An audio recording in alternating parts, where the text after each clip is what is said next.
Hello अस्सलाम वालेकुम दोस्तों, कैसे हो आप सब। आज हम ऑर्गेनिक केमिस्ट्री स्टार्ट कर रहे हैं सेकेंड ईयर की।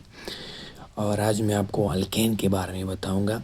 यानी अल्केन का मैं आपको इंट्रोडक्शन करवाऊंगा, फिज़िकल प्रॉपर्टीज़ बताऊंगा अल्केन की, स्ट्रक्चर ऑफ ईथेन आपको बताऊंगा।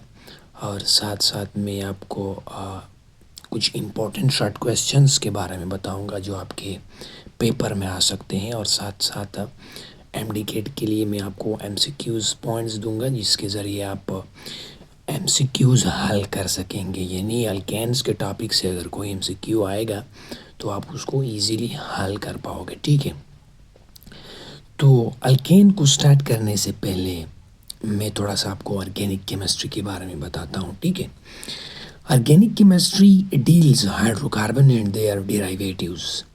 ऑर्गेनिक केमिस्ट्री में हम क्या स्टडी करते हैं? हाइड्रोकार्बन्स और उसके डेरिवेटिव्स। ठीक है, हाइड्रोकार्बन्स क्या होते हैं? हाइड्रोकार्बन्स वो कंपाउंड्स होते हैं जो कार्बन और हाइड्रोजन पर मुश्तमिल होते हैं, जिनमें अल्केन्स आते हैं, अल्कीन्स आते हैं, अल्काइन्स आते हैं एंड एरीन्स आते हैं। एरीन्स को हम एरोमेटिक कंपाउंड भी कहते हैं। ठीक है, benzene and benzene like compounds are called aromatic compounds or arenes. ठीक है, सो आज हमारा जो टॉपिक है वो है अल्केन के बारे में। ठीक है, तो मैं अल्केन के बारे में सबसे पहले आपको कुछ पॉइंट्स बताता हूँ जो कि बहुत इम्पोर्टेंट है और बहुत आसान है। अल्केन जो है, सबसे पहली बात ये है कि ये हाइड्रोकार्बन्स हैं। हाइड्रोकार्बन्स का मतलब ये है कि कार्बन और हाइड्रोजन पर मुश्तमिल होते हैं। और ये अल्केन्स जो हैं ये ऐसे हाइड्रोकार्बन्स हैं जिसमें कार्बन कार्बन के दरमियान सिंगल बॉन्ड होता है। नंबर 1 पॉइंट, अल्केन्स वो हाइड्रोकार्बन्स हैं जिसमें कार्बन कार्बन के दरमियान सिंगल बॉन्ड होता है। और अल्कीन का जो जनरल फार्मूला है वो है CnH2n+2। ये जो है ये जनरल फार्मूला है अल्केन का। और ये अक्सर एमसीक्यूज़ में आता है कि what is the general formula of alkane. ठीक है, सो यहाँ पर जो Cn है यानी जो n है ये रिप्रेजेंट करता है the number of carbon atoms. ठीक है, अगर आप यहाँ पर क्या पुट करोगे, अगर 1 पुट करोगे तो आप इनसे कौन सा कंपाउंड बनेगा? इनसे मीथेन बनेगा, CH4 बनेगा। अगर आप 2 इसमें पुट करोगे n की जगह तो आपके पास इथेन बनेगा, C2H6 बनेगा। ठीक है, तो ये अल्केन का जनरल फार्मूला है। CnH2n+2 is the general formula of alkanes. ठीक है, तीसरा जो पॉइंट है जो बहुत इंपॉर्टेंट है, अल्केन्स जो है ये सैचुरेटेड हाइड्रोकार्बन है। सैचुरेटेड हाइड्रोकार्बन का मतलब ये है कि ये लेस रिएक्टिव है। लेस रिएक्टिव का मतलब ये है कि ये रिएक्शंस बहुत कम करते हैं। ठीक है, किसके कंपेयर? अल्कीन्स के कंपेयर अल्केन्स जो है वो रिएक्शन कम करते हैं। यानी सैचुरेटेड हाइड्रोकार्बन है। सैचुरेटेड हाइड्रोकार्बन का मतलब है लेस रिएक्टिव। लेस रिएक्टिव का क्या मतलब है? लेस रिएक्टिव का मतलब ये है कि अल्केन्स रिएक्शन नहीं करते, यानी अल्केन स्टेबल होते हैं। एट रूम टेम्परेचर आप अल्केन पर रिएक्शन नहीं कर पाओगे। ठीक है, चौथा पॉइंट जो है वो है first member of alkanes is methane. Alkane का जो फर्स्ट मेंबर है वो मीथेन है। ठीक है, CH4। एग्जाम्पल्स मैं आपको बताता हूँ अल्केन्स के। प्रोपेन, ब्यूटेन, ये जो है ये अल्केन के एग्जाम्पल हैं। पेंटेन भी है, हेक्सेन भी है, ऑक्टेन भी है, डेकेन भी है, नोनेन भी है। ये सब एग्जाम्पल्स हैं अल्केन्स के। ठीक है, वो आपको पता होंगे और वो बहुत ही सिंपल है। तो ये थी अल्केन्स की इंट्रोडक्शन, यानी कुछ इंपॉर्टेंट पॉइंट्स मैंने आपको बताए। ठीक है, अब आते हैं फिजिकल प्रॉपर्टीज़ ऑफ अल्केन के बारे में। ठीक है, यहाँ से एमसीक्यूज़ आते हैं। ठीक है, ये छोटी छोटी चीज़ें होती हैं लेकिन एमसीक्यूज़ यहाँ से आते हैं और हम यहाँ पर कंफ्यूज हो जाते हैं और एमसीक्यूज़ को गलत कर देते हैं। ठीक है, ये बहुत आसान है। Physical properties of alkane. Physical properties of alkane में सबसे पहले मैं आपको फिजिकल स्टेट ऑफ अल्केन बताता हूँ। कार्बन, पहला पॉइंट ये है कि कार्बन नंबर 1 से लेकर कार्बन नंबर 4 तक, यानी मीथेन से लेकर ब्यूटेन तक जो अल्केन है वो क्या है? वो कलरलेस गैसेस हैं। और कार्बन नंबर 5 से लेकर कार्बन नंबर 17 तक, यानी वो अल्केन जिसमें 5 कार्बन होते हैं उससे लेकर वो अल्केन जिसमें 17 कार्बन होते हैं, यानी कार्बन 5 से लेकर कार्बन 17 तक जितने भी अल्केन्स हैं वो कलरलेस लिक्विड्स हैं, ठीक है। कार्बन 1 से लेकर कार्बन 4 तक कलरलेस गैसेस है और कार्बन 5 से लेकर कार्बन 17 तक कलरलेस लिक्विड्स हैं। और कार्बन 17 से ऊपर जो है यानी हायर अल्केन्स जो हैं वो क्या है, वो सॉफ्ट सॉलिड्स हैं, OXC सॉलिड्स हैं। ये तो हो गया फिजिकल स्टेट ऑफ अल्केन। अब कुछ और प्रॉपर्टीज़ हैं जो बहुत इंपॉर्टेंट है। मेल्टिंग पॉइंट है, बॉइलिंग पॉइंट है, डेंसिटी है, विस्कोसिटी है। यहाँ पर मैंने इसको समराइज़ किया है एक खूबसूरत पॉइंट में, ठीक है। अल्केन की boiling point, melting point, density और विस्कोसिटी इंक्रीज होती है जब कार्बन एटम इंक्रीज होते हैं अल्केन में, यानी इंक्रीज इन मॉलिक्यूलर मास। इसका मतलब ये है कि अगर कार्बन एटम ज़्यादा होंगे तो boiling point, melting point, density, viscosity of alkane will also increase. जब मॉलिक्यूलर मास ऑफ अल्केन बढ़ेगा तो बॉइलिंग पॉइंट भी बढ़ेगा, मेल्टिंग पॉइंट, डेंसिटी, विस्कोसिटी ये सब इंक्रीज होगी, ठीक है। अब यहाँ पर एक खूबसूरत पॉइंट है जो बहुत इम्पोर्टेंट है, यहाँ से MCQs आ सकता है। यहाँ पर मैंने लिखा है एन पेंटेन और आइसोपेंटेन, यानी जो नॉर्मल चेन होती है पेंटेन की और एक होती है ब्रांच चेन, ठीक है। तो नॉर्मल पेंटेन जो है इसकी बॉइलिंग पॉइंट जो है वो है 36 सेंटीग्रेड और आइसोपेंटेन की जो बॉइलिंग पॉइंट है वो है 28 सेंटीग्रेड। यहाँ पर आप डिफरेंस देख सकते हो कि एन पेंटेन की जो बॉइलिंग पॉइंट है वो ज़्यादा है देन आइसोपेंटेन जो कि एक ब्रांच चेन है। तो आपने ये MCQs के लिए याद रखना है कि ब्रांच चेन की बॉइलिंग पॉइंट कम होती हैं और नॉर्मल चेन की जो यानी स्ट्रेट चेन के जो अल्केन होते हैं जैसे एन पेंटेन है इसकी बॉइलिंग पॉइंट ज़्यादा होती है। ये बहुत इम्पोर्टेंट पॉइंट है। लास्ट जो प्रॉपर्टी है अल्केन की, फिजिकल प्रॉपर्टी है, वो है सॉल्युबिलिटी, यानी अल्केन्स जो हैं वो किन सॉल्यूशंस में सॉल्युबल हैं और किन सॉल्यूशंस में इनसॉल्युबल है। तो आपने एक रूल पढ़ा है लाइक डिसॉल्व लाइक, ठीक है। सो अल्केन जो है इसकी नेचर क्या है, ये नॉन पोलर है। सो नॉन पोलर का मतलब ये है कि ये नॉन पोलर में डिसॉल्व होंगे, पोलर सॉल्वेंट में अल्केन नॉट डिसॉल्व होंगे, ठीक है। Alkane will be not dissolve in polar solvents, like alkane जो है वो वाटर में इनसॉल्युबल है और अल्केन जो है वो सॉल्युबल है carbon tetrachloride CCl4 and benzene में। और जितने भी नॉन पोलर सॉल्वेंट्स हैं उनमें अल्केन्स जो हैं वो सॉल्युबल है। सो सॉल्युबिलिटी डिपेंड अपॉन नेचर कि कौन सा नेचर है। अगर नॉन पोलर है तो नॉन पोलर में डिसॉल्व होगा, अगर पोलर है तो पोलर में डिसॉल्व होगा, ठीक है। सो ये थी फिजिकल प्रॉपर्टीज ऑफ अल्केन। अब हम आते हैं स्ट्रक्चर ऑफ अल्केन की तरफ, ठीक है। स्ट्रक्चर ऑफ अल्केन में मैं आपको सबसे पहले इथेन का स्ट्रक्चर बताऊंगा जो कि हमारे बुक में शामिल है, ठीक है। स्ट्रक्चर ऑफ इथेन जो है ये सेकंड मेंबर है अल्केन का जिसका फार्मूला है C2H6। CH3 और CH3 भी हम इसको ऐसे लिख सकते हैं जो आपके सामने नज़र आ रहा है। और हम इसको जब ओपन स्ट्रक्चर लिखते हैं तो आपके सामने है कार्बन पर मुश्तमिल, 2 कार्बन पर मुश्तमिल होता है जिनके इर्द गिर्द हाइड्रोजन एटम्स अटैच होते हैं। अब यहाँ पर कुछ इम्पोर्टेंट पॉइंट्स हैं जो जिससे MCQs आते हैं कि इथेन में जो कार्बन कार्बन के दरमियान बॉन्ड होता है उनकी लेंथ कितनी होती है।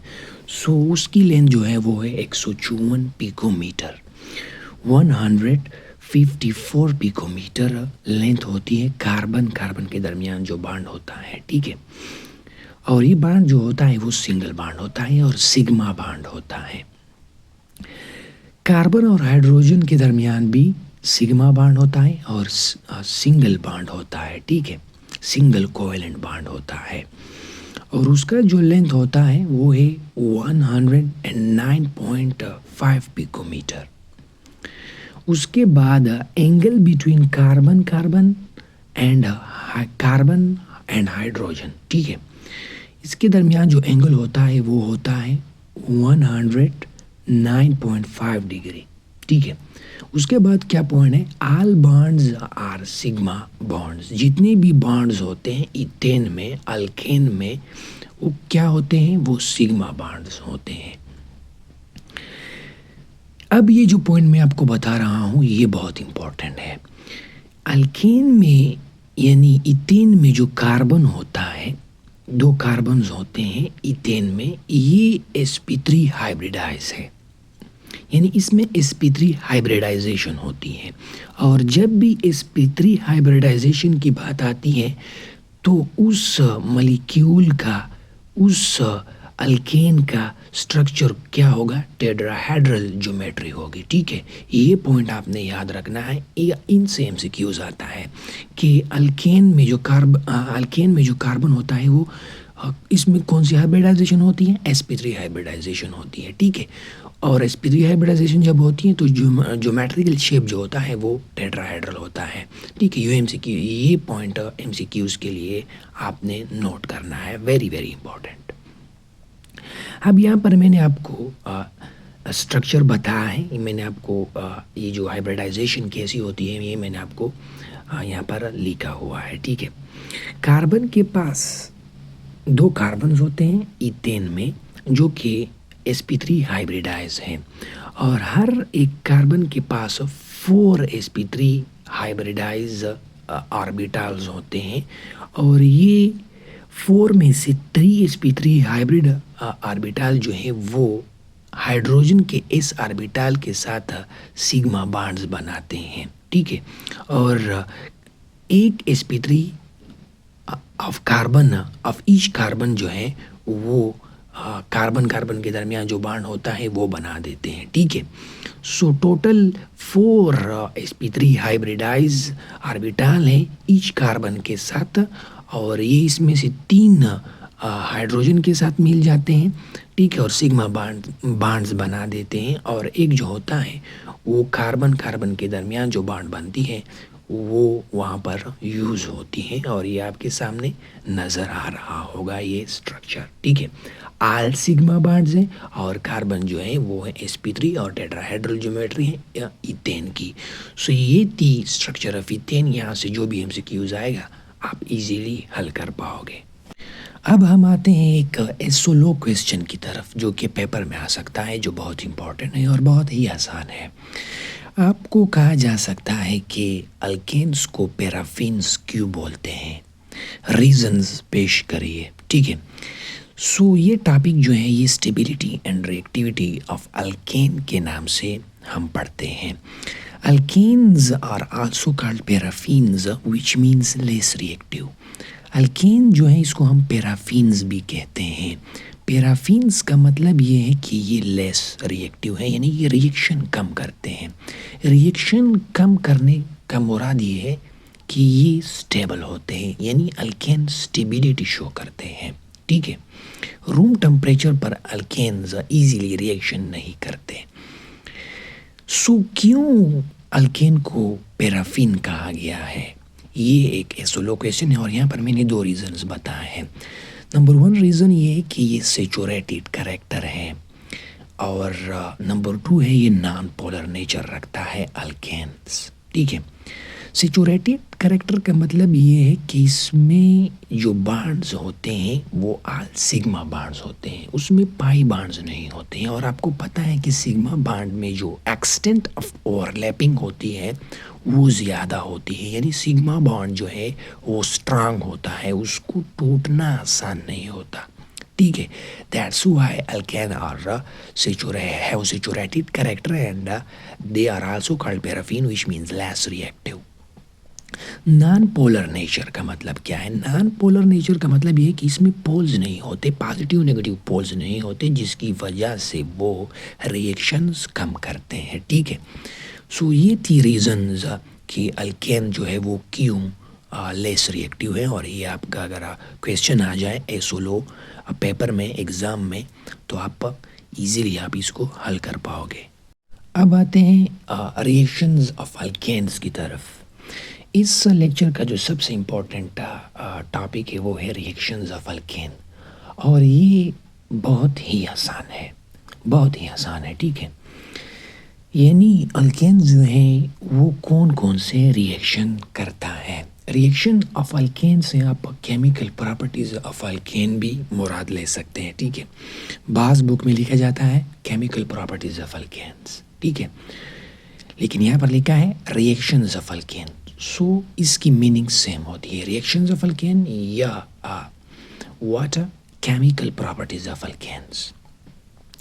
अल्केन्स जो हैं वो दो किस्म के रिएक्शंस शो करते हैं, एक है free radical substitution reactions, number 2 है ऑक्सीडेशन रिएक्शंस। ठीक है, सो सबसे पहले हम फ्री रेडिकल सब्स्टिट्यूशन को डील करते हैं, डिस्कस करते हैं।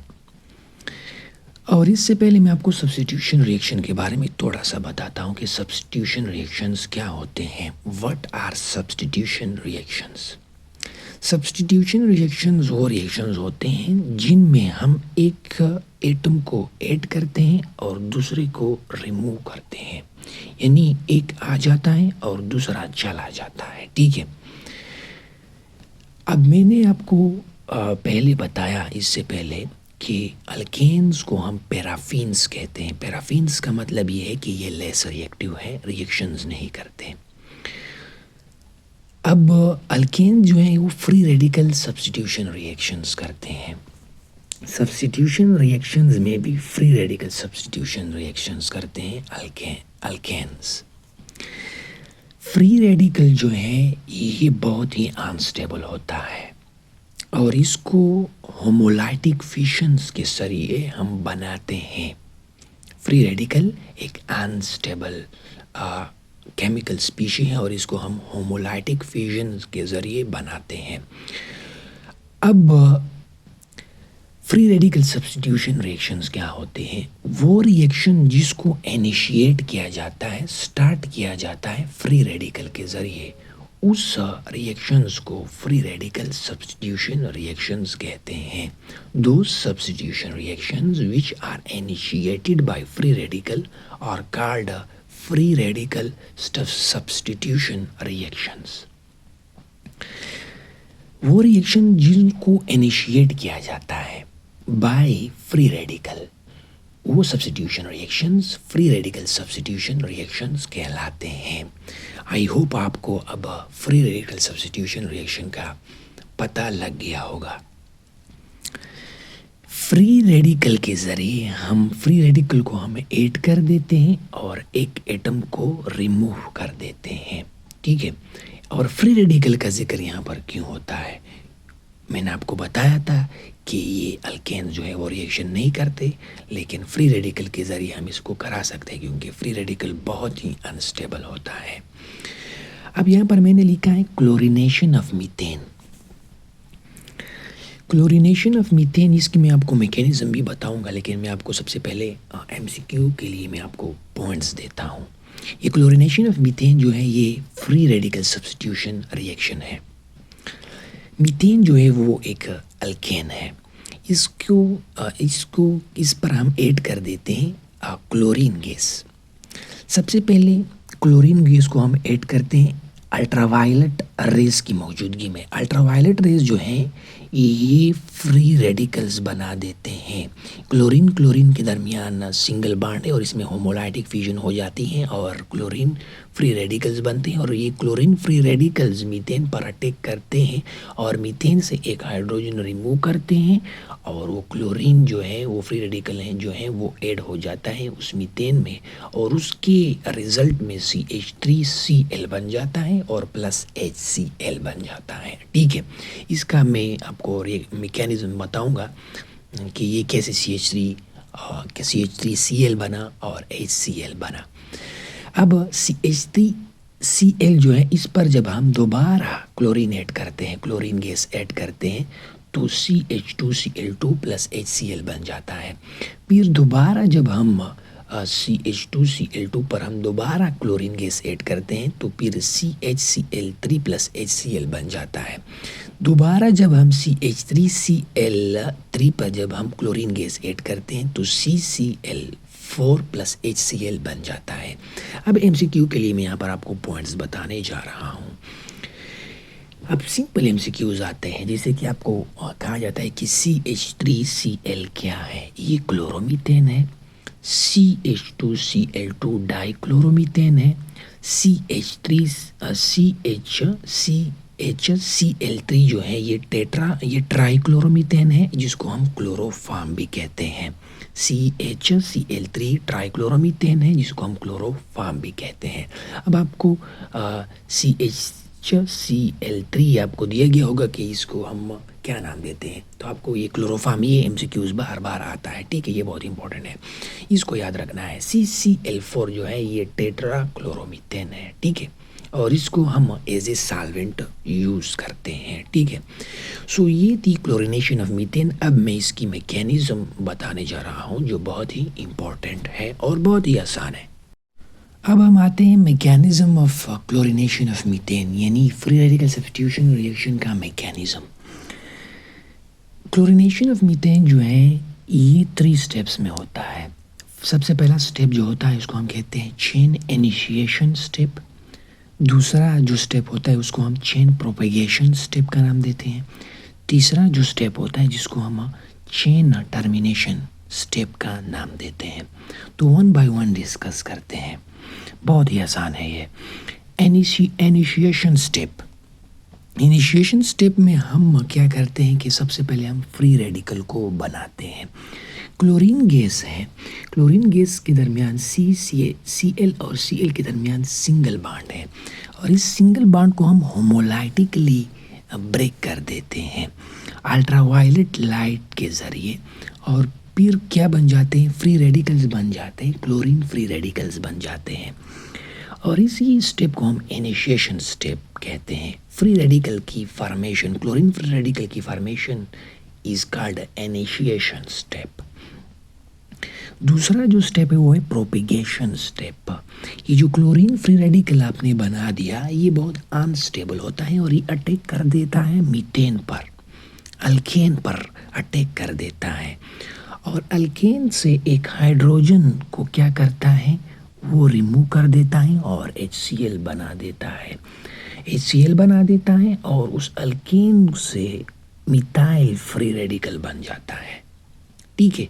अब इसी मिथाइल फ्री रेडिकल पर दोबारा क्लोरीन गैस, ये जो मिथाइल रेडिकल बन गया, मिथाइल फ्री रेडिकल ये अनस्टेबल होता है, वेरी अनस्टेबल, और ये methyl free radical chlorine gas पर अटैक कर देता है, और फिर क्या बन जाता है, क्लोरोमीथेन बन जाता है और एक फ्री रेडिकल बन जाता है, क्लोरीन फ्री रेडिकल, ठीक है।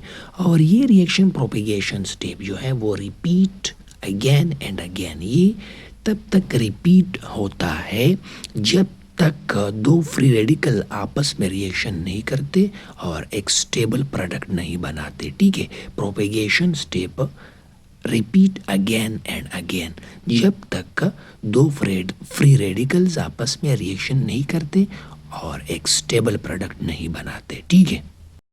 अब लास्ट जो स्टेप है वो है termination step. Reaction comes to an end when 2 free radical reacts. Reaction तब खत्म हो जाता है जब 2 फ्री रेडिकल्स आपस में रिएक्शन करते हैं और एक स्टेबल प्रोडक्ट बना देते हैं। जैसा कि मैंने यहाँ पर आपको शो किया हुआ है कि 2 क्लोरीन फ्री रेडिकल रिएक्शन करते हैं और क्लोरीन गैस बनाते हैं जो कि एक स्टेबल प्रोडक्ट है। 2 मिथाइल फ्री रेडिकल रिएक्शन करते हैं और इथेन बना देते हैं जो कि एक स्टेबल प्रोडक्ट है। मिथाइल फ्री रेडिकल और क्लोरीन रिएक्शन करते हैं जिससे एक मिथाइल क्लोराइड बनता है, ठीक है, और ये मिथाइल क्लोराइड भी एक स्टेबल प्रोडक्ट है। यहाँ पर एक पॉइंट है, अगर क्लोरीन गैस जो है वो एक्सिस में होगा, यानी क्लोरीन गैस जो होगा वो इसकी मिकदार ज़्यादा होगी, तो रिएक्शन मिथाइल क्लोराइड पर स्टॉप नहीं होगा।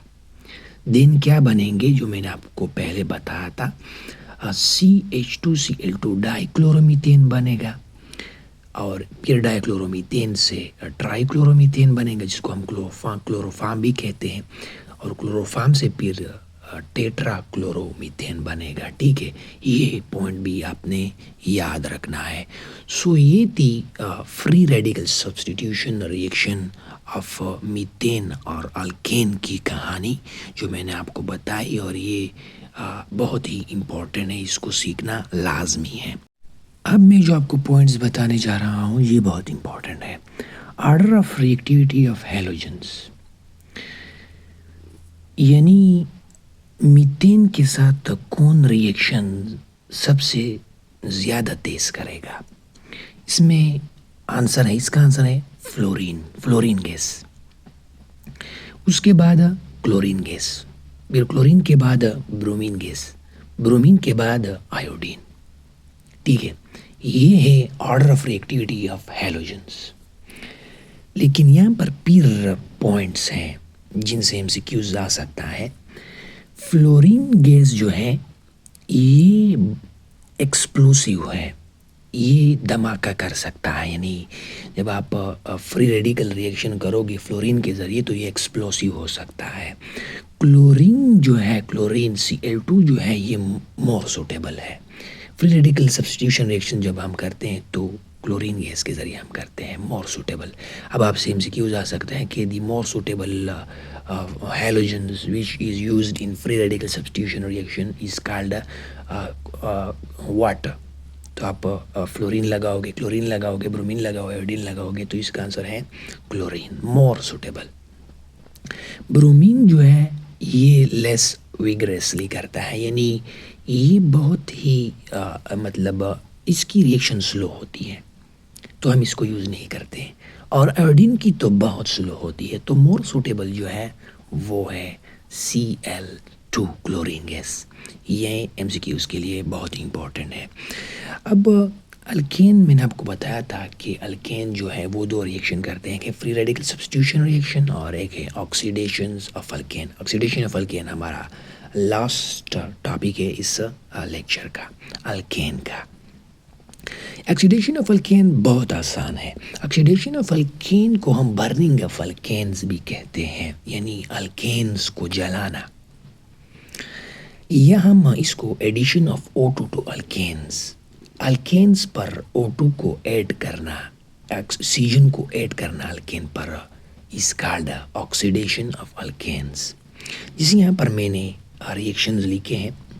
CH4 के साथ जब हम एक्सिस ऑफ O2 मिलाते हैं, ऐड करते हैं, और हम इसको इग्निशन टेम्परेचर देते हैं, तो इनसे बन जाता है carbon dioxide, water plus 890.95 kilo joule per mole energy release हो जाती है। ठीक है, उसके बाद यहाँ पर कंप्लीट कंबस्शन होती है। ये जो मैंने आपको पहला रिएक्शन बताया, जब ऑक्सीजन एक्सिस अमाउंट में होता है, ज़्यादा मिकदार में होता है, लेकिन जब आप ऑक्सीजन को लिमिटेड करते हो तो फिर क्या बन जाता है, कार्बन मोनोऑक्साइड बन जाता है, वाटर भी रिलीज होती है और हीट भी रिलीज होती है। ठीक है, यहाँ पर कार्बन मोनोऑक्साइड जब लिमिटेड ऑक्सीजन होता है और जब एक्सिस ऑक्सीजन होता है तो कार्बन डाइऑक्साइड। ये इंपॉर्टेंट है, ये एमसीक्यू के लिए इंपॉर्टेंट है, ये आ सकते हैं। ये छोटी छोटी चीज़ें होती हैं लेकिन एमसीक्यू यहाँ से आते हैं। CH4 प्लस O2, यानी जब O2 वेरी लिमिटेड होता है तो फिर क्या बन जाता है, तो फिर अनबॉर्न कार्बन बन जाता है, जिसको हम कार्बन सूट कहते हैं। अब यहाँ पर आपको कैसे कंफ्यूज करते हैं, वो आपको बोला जाता है कि सबसे ज़्यादा एनर्जी कब रिलीज होगी ऑक्सीडेशन ऑफ अल्केन में, तो जब ऑक्सीजन एक्सिस में होगा, लिमिटेड होगा या वेरी लिमिटेड होगा। ठीक है, तो आपने बता देना है कि सबसे ज़्यादा एनर्जी तब रिलीज़ होगी जब एक्सिस ऑफ ऑक्सीजन, ऑक्सीजन की मिकदार ज़्यादा होती है और कम तब रिलीज़ होगी जब very limited supply of oxygen होगा, ठीक है। कार्बन मोनोऑक्साइड कब बनेगा? जब लिमिटेड सप्लाई ऑफ ऑक्सीजन होगी। और कार्बन सूट कब बनेगा? अनबर्न कार्बन कब बनेगा? जब very limited supply of oxygen होगी। सो ये थी अल्केन्स की कहानी जो मैंने आपको बता दी। और अल्केन में जो भी था मैंने आपको बता दिया, लेकिन फिर भी अगर आपका कोई क्वेश्चन हो अल्केन के मुताबिक तो अपने कमेंट बॉक्स में लिखना है और मैं आपको ज़रूर रिप्लाई दूंगा, ठीक है। सो मिलते हैं नेक्स्ट लेक्चर में जिसमें हम अल्कीन स्टार्ट करेंगे। इसी तरह हम इस ऑर्गेनिक केमिस्ट्री को आगे लेके जाएंगे, ठीक है। सो नेक्स्ट लेक्चर में मिलते हैं अल्कीन्स में, ठीक है। अल्केन्स हो गया, अल्कीन्स में मिलते हैं।